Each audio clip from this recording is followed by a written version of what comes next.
Hello and welcome one all to the last episode of Kamen Rider Saber. Yes, there is technically next week's episode, which is still an episode of Saber, but this episode is basically the ending of the story, and next week's is basically a prologue. So this is technically the last episode of Saber. He'll even call it the final chapter. So, this is the last episode of Saber. So enough preamble. Let's get right into the episode. So this episode actually picks up almost immediately after the end of the last one. We go back into the fight with Kento and Ren against the last standing Lord of Wise. I forget which one this is, but they're clearly losing. But at the last minute, they decide to swap their Wonder Ride books and deliver a finishing blow to take it out, which, yeah, it's fine. I was hoping for a bit of a cooler fight scene for this last one, especially since, the first one got taken out, got a pretty cool fight scene, and then the two in the previous episode, it wasn't necessarily a really cool fight. It was a very emotional fight between, everybody. But here it's just like, well, we only have so much time in the episode, we gotta take it out, so they just take it out, like, so easily. Kinda sad it took it out so easily, but at least it's dead, so we can get on to the rest of the episode. Then we pick up with Toma, who last time we checked was falling into a bottomless pit, or at least a pit so big we didn't see the bottom of it. Only he is dragged out of said pit by Primitive Dragon, or more specifically, the spirit of that kid that was in Primitive Dragon. The kid saves Toma, and then Toma goes into Primitive Dragon and fights Storios. It's a pretty cool, quick thing, but as soon as he's on the back foot, the power of the Wonder Ride book dies out, because as it turns out, all the Wonder Ride books are losing their power, because of course they are, and so basically Toma's defenseless. Luna arrives and holding on to the last of her energy, but she quickly fades away and asks Toma to write up a new story. Also, Kento and Rentaro are here now, but they honestly don't play that big of a part outside of just being extra add-ons for the fight. It's supposed to be this big moment between the three of them reunited to beat the final boss, but Rentaro has basically done nothing in this entire tower, and Kento has done more, but barely anything. Honestly, if these two had actually gotten in a fight without any assistance, it would have honestly helped, but they didn't. They gave it to all the secondary cast members, but saving that for later. Anyway, with the last of Luna's strength, she summons all the sacred swords, except for Durandal's and Sabella's, because Durandal's was broken, if you remember from last week's episode, and Sabella's, I don't know why that one didn't come running up. We don't even see them in this episode till the end of it. I'm just like, wait, where did the Shindai siblings go? Because we don't see hide or hair of them to the ending of the episode. But anyway, she uses all their power to create a new Wonder Ride book, Wonder Almighty, and talking about that later. This allows Toma and friends to transform one last time. Obviously, Toma is in Almighty Saber form, which is just the base form, similar to Realizing Hopper. Again, talking about that later. And then they summon every Wonder Ride book that's owned by the swordsmen that swords went into the thing. So we don't have Sabella or Durandal's books, and we don't have the Grimoire, or obviously the book that Master Logos was using, or even Eternal Phoenix, because that's not here either. Despite the fact that that sword was present, we don't see it get drawn into the whole big thing either. Anyway, so they beat down on Storios with an honestly pretty impressive display of just them using all the powers of every Wonder Ride book. Well, not every Wonder Ride book, like King of Arthur doesn't get used at all again. It's just a quick rundown of most of the books that are super important. And they beat Storios. But there's this weird moment because they try to semi-redeem Storios, because he basically comments on humanity's ability to create new stories, because this wasn't in the Book of Destiny. But it's all too late, because the encroachment's still going on, and while they kind of run out of the tower. Hoping for a miracle to take place because, the world's about to end. And it kind of does end as the encroachment takes place and everyone dies, apparently. But not really, because a year later, it's been a year. I don't remember them mentioning in the story it's been a year. It's just been a while. I don't remember a year. It's just like with Double and how that story had a year time skip in the last episode. But it really wasn't a year when you really look at the timeline of things. Why a year? Anyway, apparently a year has passed and Toma has disappeared from the world, as well as all the people that were abducted by the Megiddo, which is confusing. Because the people that were abducted by the Megiddo are gone, right? The people that were turned into books, but also the people that Toma managed to save are apparently gone too, because May's editor, or May's editor-in-chief isn't there, because her return is a big deal, so obviously she was missing, but May is there. And May was also one of the people that was connected to Wonderworld. So I'm really confused about that plot point. Oh yeah, I also didn't mention the whole part that's honestly kind of touching, where all the people talk about their favorite stories around Toma. It's like a pretty quick moment. I mean, it's not quick, it's kind of the emotional center of the episode, which is kind of the emotional center of the series. But yeah, so May is basically at... I want to say it's either a press release party or an awards party for Toma's latest book. Because, he's missing. We actually find out he's been in Wonderworld this whole time, basically being a new tassel. And everyone's waiting for him to come back, all that kind of anime stuff. And she basically gives an impassioned speech about how she's waiting for him to come back. And the thing that hit me the most through this entire speech was the Huma gear in the crowd shots. Like, it might have just been a blinking and miss it reference, considering the fact that, we haven't seen any other Huma gear, at all in Saber. But that was clearly the Huma gear ear thingies, and it was definitely there to be just a blinking you miss it reference to 01. But now I'm wondering if timeline-wise, Saber actually takes place years before 01 does, and this is just one of the early model Huma gears, and that's why they're not as frequent. That's why we don't see Huma gears, because they're not as many out in the world yet. And this is just a random theory, because that Huma gear was the most interesting thing about this finale. Everything else is cookie cutter, as you can imagine. Oh god, this did not stick the landing at all. So yeah, basically May continues her impassioned speech. That in the middle of it, her editor-in-chief suddenly appears. As we find out in Wonderworld, Toma meets with the spirits of the previous... I'm just going to call them the Elders, because, it's Tassel. I'm assuming the original Master Logos. I don't really get a clear shot of his face, and even if it would be the same actor, I think it's clearly intended to be his ancestor, and the three that will become the Megiddo Generals. Because apparently, Zuos and Legio, they make a bit of sense because they were driven mad by power, which is kind of a cop-out. But Storios apparently did a complete 180 and is like, you know what, I'm a good guy again. And so they're joined by Luna as well. And the 6 are basically Force Ghost. And they decide to let Toma return home to everybody, which is kind of weird. Okay, so this is a completely new Wonderworld. I forgot to mention that. I'm sorry. This is a completely new Wonderworld that's based more on Toma's diorama, because apparently the original Wonderworld was completely destroyed. So now a new one's taking its place, and so Toma is the guardian of this Wonderworld. And I'm assuming that the 6 Force Ghosts can keep the world from falling apart while Toma's not there. Because if we remember, Tassel dying and aka leaving Wonderworld was destroying the world, because there wasn't a guardian to keep Wonderworld up. And I still have no idea how Wonderworld actually works. Anyway, everybody comes back, including Yuri, who wasn't dead. He was just used up all his energy and was stuck inside of his sword.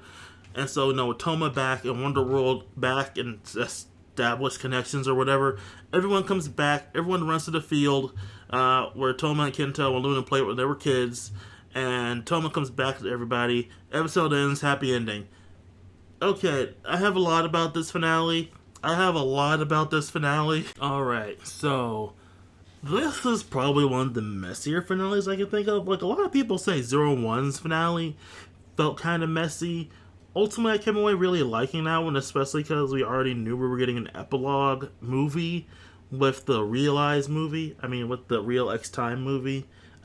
I'm already talking about realizing Hopper. I didn't even mean to. I'm already talking about it. But in this case, we know we're getting a special episode next week, which is the somewhat prelude to Revice. I don't know about. We haven't heard any news about the Saber solo movie because there's always a movie that comes up after the series is over, which is typically an epilogue of some sorts. Occasionally, it's a crossover between the main series, the previous series, and the current writer series. So there may be a Revice crossover, so we can get back to doing crossovers. Or because the Tyson movies are back now, we could get another Tyson movie with Saber having a major role in it again, because he already had a major role in the most recent Tyson movie, obviously. There's also the possibility that we obviously are gonna get Hyper Battle DVDs. I mean, the Hyper Battle DVDs, like those. I'm forgetting the name of them, but the specials like the Gates Majesty special or the Zeo versus the Cage special. I don't know why I'm immediately jumping to the Zeo ones when Zero One has had one with the Meshable Jinrai special. I'm really looking forward to the Vulcan and Valkyrie one that's already out in Japan, I think, and I'm just waiting on someone to sub it because I really want to watch it. Also, those new forms look fantastic, if I haven't said so already on Twitter.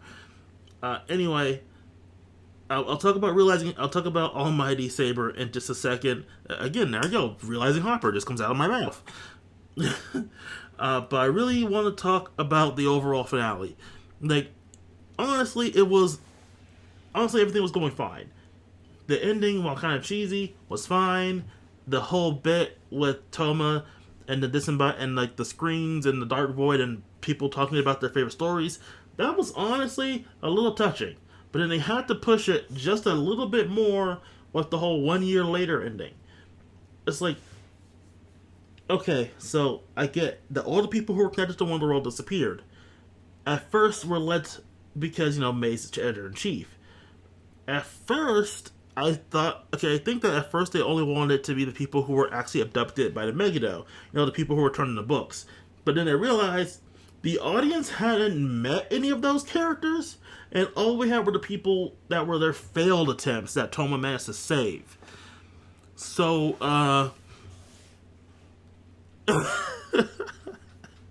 so they basically had them disappear too. But I think someone in the writing room forgot that May was one of those people that was also a failed attempt. So under that logic, she should also be gone. She shouldn't be there, but we need her to be the emotional center for this whole bit. It's like, it's really dumb, and I don't like it. Like, I like May. I really like May. I like her character. Her actress did a pretty good job. But, this whole bit with May giving the whole, I kind of want to say hope speech. Like, this feels like a hope speech because she's talking about how she hopes Toma will come back. And I really want to like it. I do want to like this. It's not too schmaltzy that I should hate it.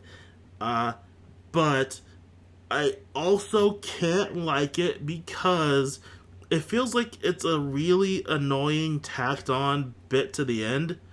Like, it's just there because they needed something to wrap it up and explain Toma and all the people that were apparently disappearing.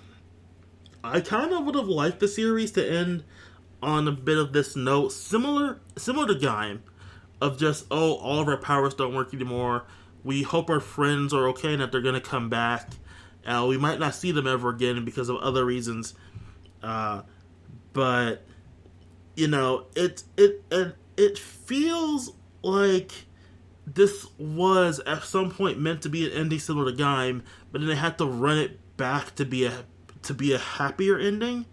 And I feel really upset about that because we were like so close to getting something that honestly was pretty standard, but would have still been a bit more poignant than just this. Like Toma, it could have hinted that Toma could come back, and maybe similar to Kosa, he could have come back in like the sequel movie or something like that, or whatever, the epilogue movie or whatever, or maybe even the next episode, just to give that episode a bit of weight. So far, the only thing in that episode that seems to have any weight to it is Rentaro apparently wanted to say the thing he wanted to say to May before he ran off to battle. Which, dude, it's been a year. You haven't told her yet? What the hell? I still think Rentaro got shafted in this episode, in like the whole bit of the end. So, you know, obviously in the tower, now everyone split off to fight against a Lord of Lies. But Rentaro and so it was Kento and it was Kento and Toma with number 4, the Shindai siblings with number 3, Rentaro and Buster with number 2, and Slash and Ren with number 1. And then Ren and Slash took out their opponent. Slash got back up and helped. Basically, Yuri did the healing hands on him and helped him get back up so that he could help Buster in his fight, because Buster sent Rentaro on ahead, and I feel that was stupid.